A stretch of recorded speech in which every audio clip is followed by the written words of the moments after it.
you should all be working on the second assignment at this point. So you're building your own platformer games. I want to just briefly show you how to implement the BitmapPool that I've shared on the course website, because it hooks into a few places, and I just want to make sure that I've shown you how to pull it in. And it also gives me an opportunity to show you the profiler, which is an important tool as a game developer to keep track of where your CPU time and your memory goes, right? There's also a few other features I should have shown, such as making the camera follow the player. It is probably obvious to you because the viewport has an interface allowing it to look at things. So dig out the player from the level manager, give it to the viewport, Bob's your uncle. But let's start with the BitmapPool, and then we'll look at finishing off the camera. Hopefully you've already passed that by the time you look at this video, but whatever. So, course website, article for BitmapPool. If you want to read a little bit here, but mostly just copy the code. This is not in any way an ideal solution, but it gets the job done. And once you realize sort of what need your game has, you can write your own pools in whatever way you want. The assumptions I'm making in this particular implementation is that we can hold all bitmaps at once, so that we can load an entire level and not run out of memory. And the benefit of the bitmap pool is that we only load a single bitmap a single time, or rather a specific bitmap a single time. So every time we repeat a ground tile, they are all using, even if if you have 100 ground tiles or 10,000 ground tiles in your level, they're all using the exact same memory. That's what we want to achieve. Now, bitmap storage on Android is interesting. You can read this article for sort of getting to know how the bitmap class works. In different versions of Android, the underlying bitmap data is stored in different places. So for our case, it's either stored in the Java heap or in the native heap. I'm going to show you in the profiler. Those things can be read out separately, but because I'm not sure where exactly our bitmap data is, we're just going to look at the total memory consumption and hope that it goes down. Finally, this article covers the memory profiler. I'm going to show you just quickly how to use it, but read through this if you want more details. So with the code copied, let's go to our utils package and add another class. I'm going to call that BitmapPool. Just paste that. Oh, that's not the paste I brought. That's what I wanted. And then we'll bring in some classes. We want the bitmap. We want the hash map. So I'm using the hash map as a dictionary. I will create keys for each bitmap. So when we ask the pool to create a bitmap, this is the public method for creating bitmaps, and then you have a few more publics, one for making a key, one for putting a key and a bitmap in, so you can store something you've loaded from the side in this pool if you wanted to. There is a query function here for asking if it contains a bitmap for a specific key, and some other utilities that we don't really have to worry about right now. Let me bring in the logger as well. That's not at all what I wanted. I want the class to be brought in. There we go. So we create the bitmap pool at the beginning of our game in the constructor of it. We make sure that that reference isn't null by using this new syntax or feature of the Android system. Maybe it's a new Java feature, I'm not entirely sure. But instead of doing an assert checking for null, we're doing objects require non-null, and this is better. It's the preferred way. I haven't read enough to actually know, but it looks neater, so I'm going to use it. I'm pretty sure this causes an assertion either way, but it's less typing for me, so I prefer it. I have one bitmap set aside up here. That's the null sprite. I've talked about this before. In my resources, I try to keep a null version of everything. So if I look at a null sprite, it's just a colorful box. If we run out of memory, or if we for some other reason cannot load an asset, say the network goes away and we're trying to load from a server, or the file system goes away and we're trying to load from the file system, then we always have this thing in memory so we can put something in its place. Mostly this becomes important during development times because you've named something wrong in one of your metadata files or one of your configuration files. And when that happens, your engine can simply swap in this null sprite or null audio or null animation, something that is small, always available, and is sort of making itself known so that playtesters can see immediately that something is broken. So the first thing we do in the constructor here is we save the game reference, and then we create a null sprite.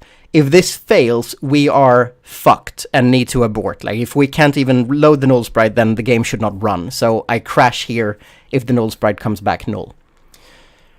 Create bitmap is of course the workhorse.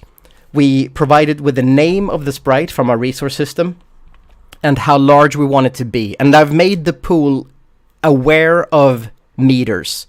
So we're using the engine to convert those to pixels. This is convenient.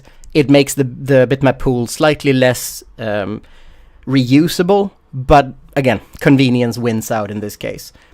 So we ask for a name in a certain dimension, and the first thing we do is check if that thing already exists by getting a key for it, and then checking if we can grab that bitmap from our pool. If it's already existing, we return the pre-existing one, right? If it doesn't exist, then we try to load it and properly scaled using the bitmap utils. If it loads, it's put into our dictionary and then we return it. If we fail because we're out of memory, we log that. And then finally, whatever else happened, we're gonna check one more time. If we're still null on the return bitmap, we return the null sprite instead. So finally happens no matter what else goes on. Finally will always run before this method returns, unless basically you manage to shut down the virtual machine. So this is our life harness. It's slightly redundant. You could, run something specific here, but in out of memory, what you have to do is have some sort of reference counting for all of your assets in the game so that you can unload something safely and reclaim some memory. We're just not going to worry about it. Like if this happens, then we need to do something with our assets or our levels to make sure we fit in whatever memory budget we have. But yeah, if loading failed for any reason, whether that's out of memory or because of a bad file name or anything else, we will return the null sprite. So that's basically it. We have the bitmap pool. Let's bring it into the game class so we can make use of it. This is going to need to be a public variable. So a public bitmap pool, and I'm just going to call that pool or BMP. Let's call it pool. And set that to null, because it needs to be fed the reference to this class, so we can't create it just yet. Then in our init, which is sort of the shared constructor that all of the other constructors call, we make sure that we have the viewport, because we need the camera for the bitmap pool to work. And then we might want to make sure that entity has game, doesn't matter as much, but somewhere at this point we should be able... Actually, yeah, that's before we create any entities. That's important. We have to have the pool before the entity starts getting created. So a new bitmap pool, pass in this reference so it can translate to meters and pixels. And then we can, I believe, we should first of all clean this thing up probably. We need to provide it, no, it's public, so they can grab it as needed. Let's go down to on destroy and make sure that it's cleared up at the end. Or maybe we'll leave the level manager to do that. Let's do this. If pool isn't null, because it doesn't hurt to clear it an extra time. We empty it if it's not already. But I'm pretty sure the level manager will help to manage this. Like the pool will load one level at a time from the level manager telling it to. And then the level manager, once it's time to change the level, can empty the pool and load new assets. So, okay. That's that. Let's go to the level manager and see what's going on in there. Level manager calls load map assets, blah, blah, blah, blah. Get the sprite name. Pass that on to the entity. The entity... Oh, look at that. I'm already grabbing the player. So that's good to know. Let me see if that's public. It is. So I have a public player in my level manager. Not sure if I've shown that before. When I create the player, save an extra reference here before returning the E. But I'm passing the sprite name into the entity, so we need to go to entity and look at the load bitmap feature. That's the base entity. It does no work. Our static entity has load bitmap. So this call, try and load. And then I catch. I don't want to catch. So what I'm going to do, instead of calling bitmap utils, we will call game pool create bitmap sprite name width and height. That should be our members width and height in meters, so I can remove this entire pixel garbage thing. And I also don't need the destroy call anymore, because we should not be recycling our bitmap. This is important. You can never destroy a pooled bitmap. If you want to destroy it, you have to ask the bitmap pool to destroy it. And if you do that, you might destroy it, but someone else might still be using it. Since we're not reference counting, the only way to be safe is to never delete a bitmap from outside of the pool. For as long as the level exists, the pool will have all the bitmaps in itself. So this way, if we create, say, 600 floor tiles, they will all load the same thing from create bitmap, is what I'm saying. We forgot to do a memory measurement, so that's bad. I need to revert this change immediately to let you see how much memory we're using at the moment. So let me copy this first, and then bring this back the way it was. There we go. And then we start the profiler over here with the weird odometer thing. So now we're still loading the way we used to. We're saving one bitmap loaded uniquely for each instance in our game. And I should also show you that my level data is slightly different. So now the profiler is running down here. My test level is slightly larger than it used to be, just so that we have some memory to look at. So now my game is running in the background. It's over here. I can see 16 meters. I have some basic physics. Can go back here and stop it. So it logs performance, CPU at the top, then memory, network use, and energy use. And this is an approximation of the amount of energy your app is using. Of course, the system is always using a little bit, and it's the same, whatever, doesn't matter.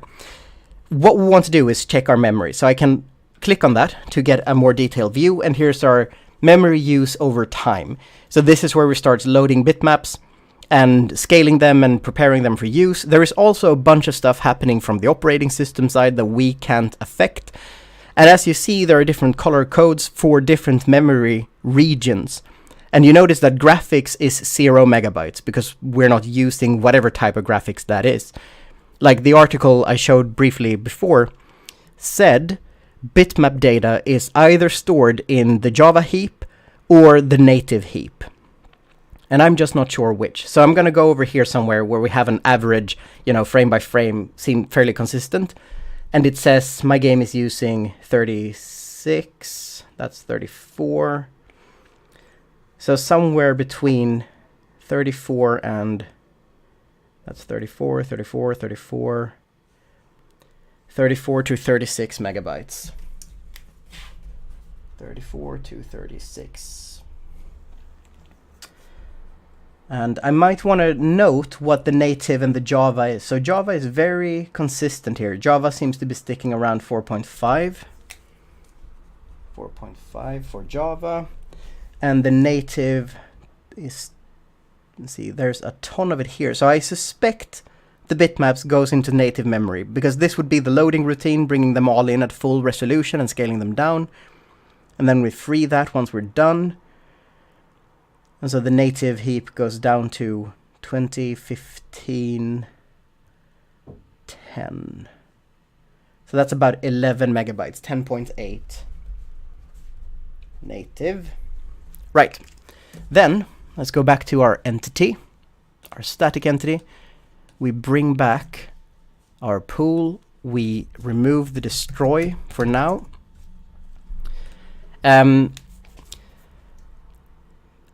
Yeah, and to do this properly, you have to go to the level manager. Make sure that you clean out the pool once the level manager is done. So we should do that in a little bit.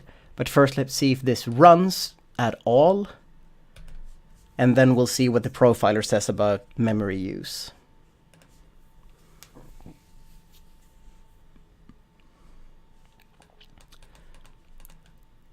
Is it execute? There we go. Yeah, it's executing. Though it is not brilliant. No, it did not. Whatever, let's stop it. So it didn't crash. I'm not sure what happened to the input there, but let me just quickly check here. We have native high, and then down to 7.9. So that's 8 megabytes compared to 11 before. 8 megabytes, and the Java heap is 4.4.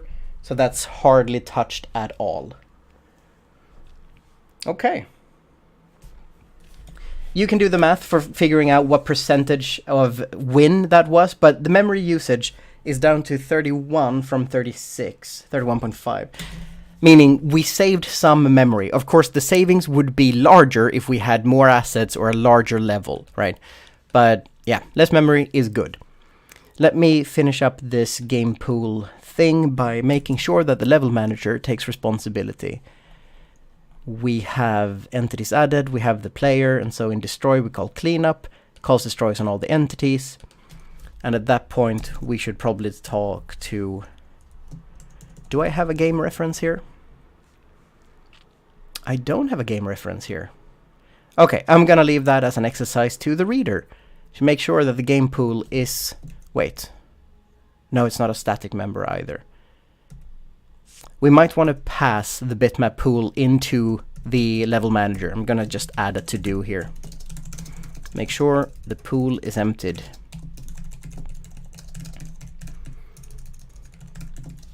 Emptied. So, there we go. Right, how much time have we spent? That's a solid 20 minutes. Oh my.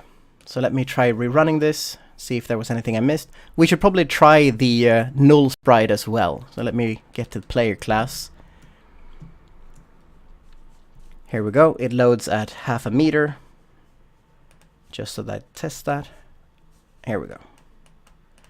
Wow, that thing does hang. Is it the profiler that's messing with me? Close that. How do I remove the previous... I know there is a thing for removing the old readouts. Delete. Okay, right click. There we go. Go back to logcat, which is what I want. Clear that and then run without the debugger and without the profiler. See if it still crashes. Might have done something wrong here. No, seems to behave. What was I testing? It compiles, it runs at... Yeah, we need to test if the sprite name is bad. So instead of loading with a proper sprite map, also, why am I doing this and this manually? It's because I'm adjusting the width and height after loading in the superclass. That's clumsy. Should work that out. Anyway, let's load a stupid sprite. So just set sprite name. I can't edit that, so let's hardcode a stupid sprite. Let's load poo, which doesn't exist.